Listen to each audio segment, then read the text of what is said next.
வாய்மொழியும் எந்தன் தாய்மொழியும் இன்று வசுப்படவில்லையடி.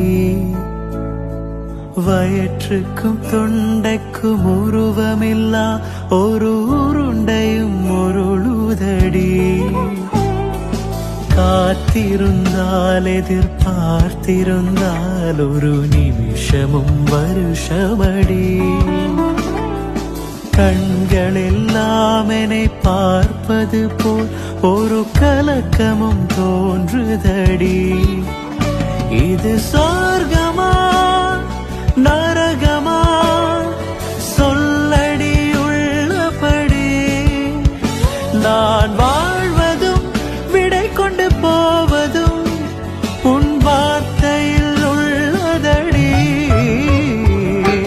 என்னவளே அடி என்னவளே இந்த இதயத்தை தொலைத்து விட்டே.